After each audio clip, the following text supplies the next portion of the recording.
Look at the look in her eyes. Yeah, her mother was killed for protesting. God, this is Her mom was killed for fighting for her.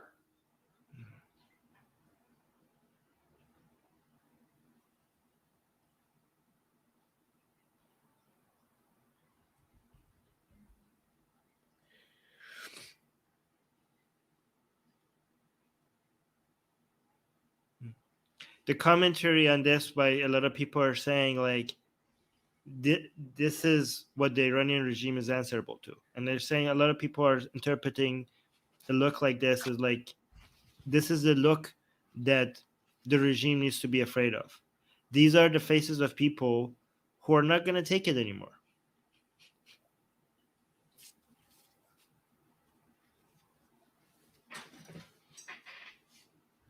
Look at it. She looks like she's ready for battle. No.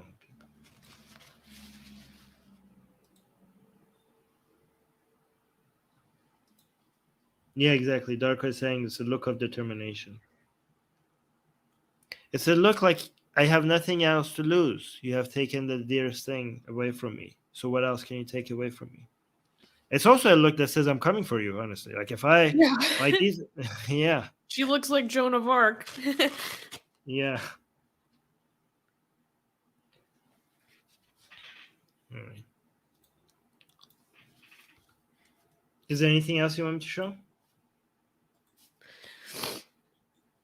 Oh, there's this. There's this. I don't know, is there? Yeah, there's this. Oh yeah, so the murder of the protester Hadis Najafi is really important because she went viral for this video of her without hijab tying her hair back behind her head in a bun, you know, like this declaration of fierceness of getting ready for war before walking into this protest. And she died because she was shot 6 times in the face.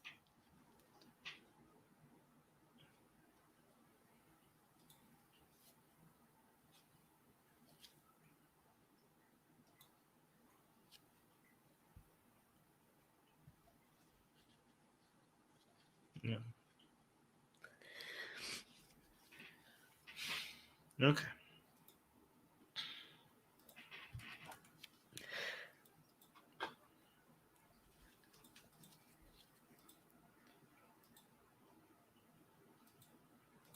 What do you think is going to happen? I don't know, but I know that there's going to be a lot more loss. Yeah.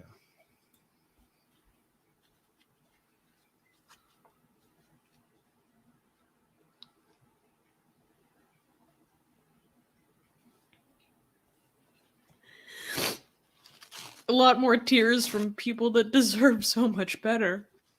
No, it's really Yeah. funny because actually, no, this is an important discussion to have because I mean, in terms of like reviewing and giving insight into my experience attending these protests, is that arguments and contentions over the flag have actually disintegrated the unity of a lot of these protests. Like,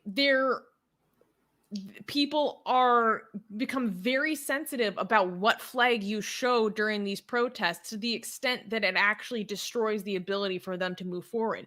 And this is a perfect example about how when left-leaning people try to organize, they split apart and become useless over the stupidest things, over the slightest disagreements, right? Over like basically ideological purity. And what is so important about the protests that we've been seeing for Iran over the past 3 weeks is that we have seen unprecedented unity. People are putting aside their differences over these little things and saying, you know what, we have a bigger issue that we need to focus on here, and that is bringing down the regime. And to that end, one thing that's been a huge problem, at least here in Vienna, is that one of the organizations that has been organizing a lot of these protests is a feminist socialist group called Rosa Osterreich. or however you say Austria in German. And they started going up to Autriche. people and saying, you cannot fly your flag. You cannot show that Iranian flag. You cannot show the monarchist flag. Except then they were flying communist flags and they were handing people signs and photos that were explicitly promoting communism. And they were handing out these stickers. Wait, no, I need to zoom in. I need a tight zoom in. Goddamn commies. They ruin everything. Can you see this? Wait. Look at. They were telling Iranians that they are not allowed to fly the flag that they want, but they were handing out fight for communism stickers. Unbelievable. I went to a protest that they organized yesterday. I wasn't at the one where they were handing out these stickers. Babak came home. He showed me this. I have not seen him so angry. Like, not only that, they tried to kick him out of the protest because there have been all these rumors going around about this one guy who has been accused of being basically a Basiji or a spy. And they have these photos of him in the crowd.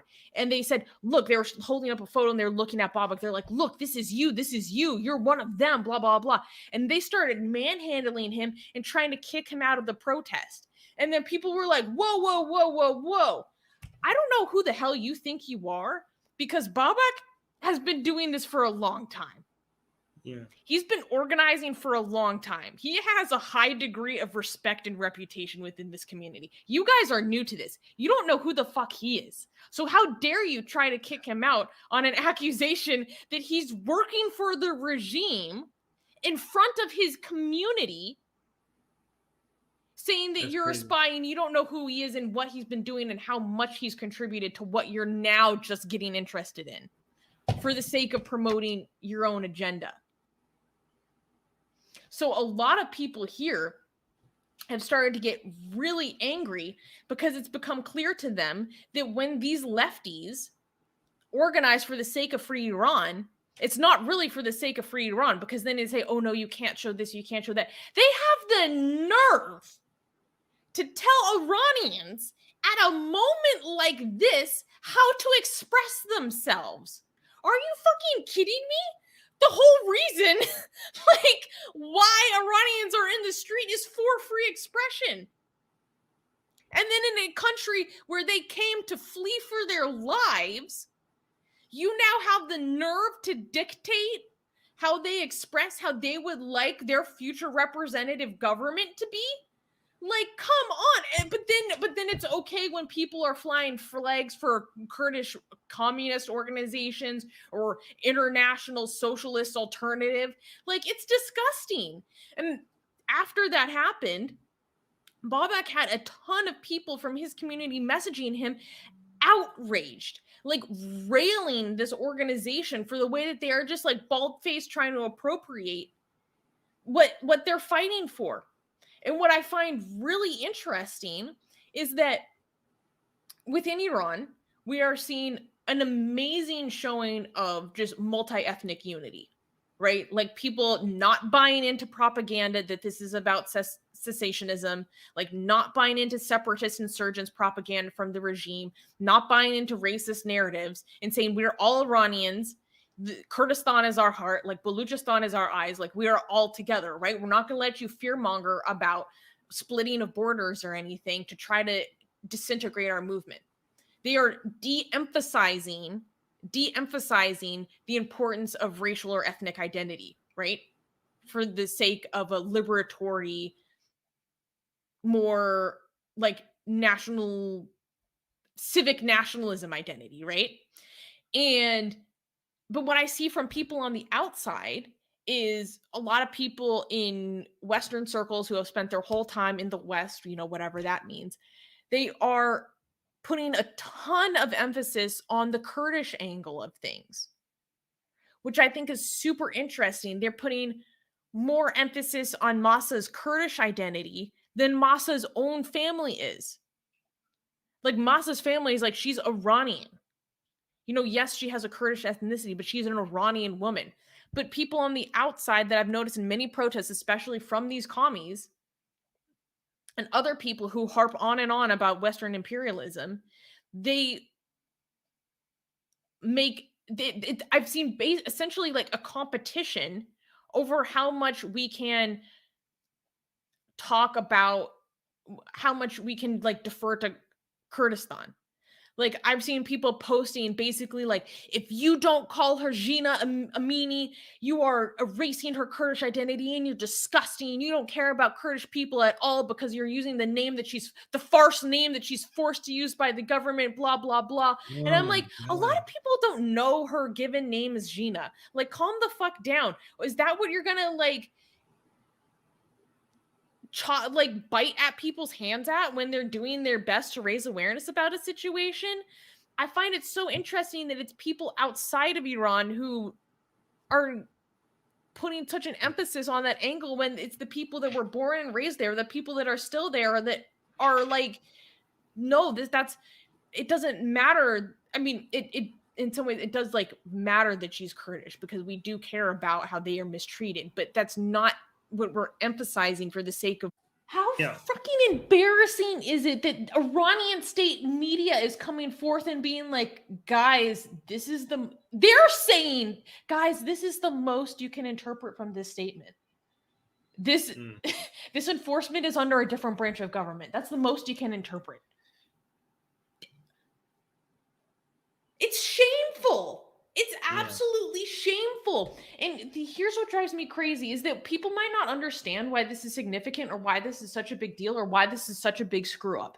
It's because when the New York Times and Al Jazeera are posting headlines, which is usually the only thing that most people see, the headline is that the morality police has been abolished, then to the international community, they are going to think, oh my God, we had a victory. Wow, good job, protesters. Like, you got what you wanted, you can go home, da da da da. And they're going to stop paying attention to it because they're going to think that the aims of the movement have been achieved. And when it could not be further from the truth, because one, it's not true. It's just not true. Two, if it was true, the morality police would just be reestablished and rebranded under a different name, as has happened numerous times before. Okay, it would just be rebranded. Three, even if that wasn't the case, if it was 100% gone, then it would still not be a victory because that is not the demands of the protesters, and it has not been the demands of the protesters for the past 90 fucking days. It hasn't been the demand of the movement, of the uprising, of the revolution for the past 90 days. There's a very common phrase or chant that's said, and it's like, the hijab is the excuse, the aim is the Islamic Republic. This is what we're going for. We're not trying to abolish the morality police, mandatory hijab, blah, blah, blah. We're trying to abolish the Islamic Republic itself. So pushing this narrative to the international community that there's this possible victory and that this is only about the hijab, about the morality police. One, this is a reformist narrative. The reformist movement is dead.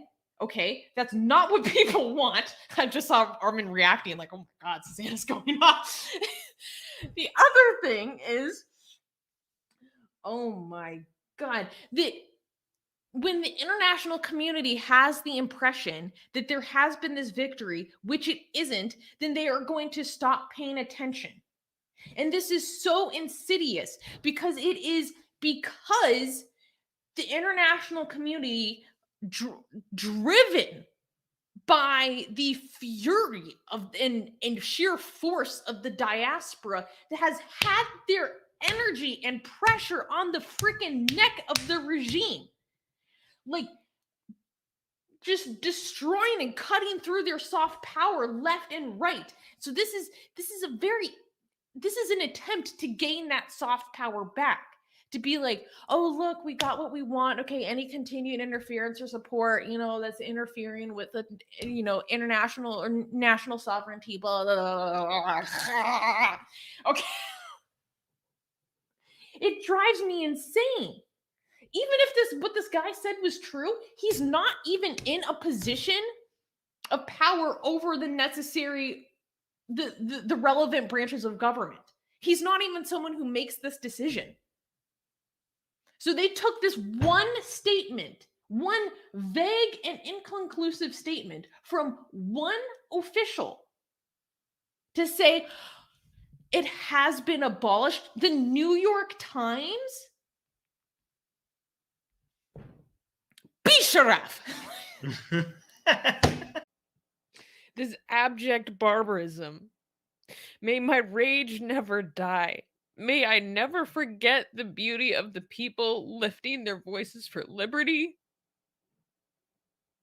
What Azadi sounds like ringing out throughout the air. With each cruelty, I feel a part of myself shatter, yet my resolve hardens. My mentality crystallizes. My heart has blackened. Expel every fucking outpost, every spy center. These people don't deserve our morality and our standards. It's only for the sake of a future enlightened Iranian nation that these monsters will be spared every bit of cruelty that they accumulated. Iran deserves to her history of being a beacon of light to the rest of humanity. I'll go back to feeling okay, but I don't want to feel better. This deserves 1,000 years of tears and more. And yeah, there's a lot of other feelings I had that I can't include, but Thank you, Susie. I don't know. I think I know I cry over this like every week, but we should keep crying, but we should also get active and take action and spread the word. And I can't help but not feel so strongly about it when I see the agony of the closest and dearest people in my life. You know?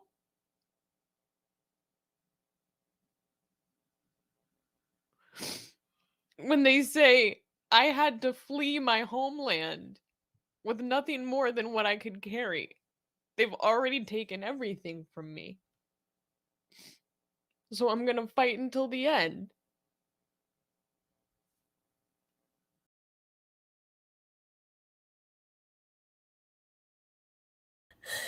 In Farsi, the translation essentially is like until the mullahs are covered in a funeral shroud, this homeland is not a homeland. So basically it's a poetic way of saying until these people are dead, this homeland is not a homeland. Yes. So yeah. Ta'ahund, like the mullahs, kafan would be the funeral shroud. Nashabad is like to not become. So en Vatan, the homeland, and then Vatan Nashabad would be like to not become the homeland. So altogether, it's like until the mullahs are shrouded, this homeland is not a homeland. Sasan is asking, Susanna knows Farsi? She is amazing, man. Go CEO. Farsi Yakali Yakami Baladam. Like Yekemi Belen. What else do you know? What else do you know? خیلی خوب نیستم. Wait. How about this? Sabzi polo ba mahi? Kusana natsapari. Okay. That's good. If you guys would like to see what the Atheist Republic leadership is doing to engage and support in the Iranian protests, go follow Babak Dalvand on Instagram.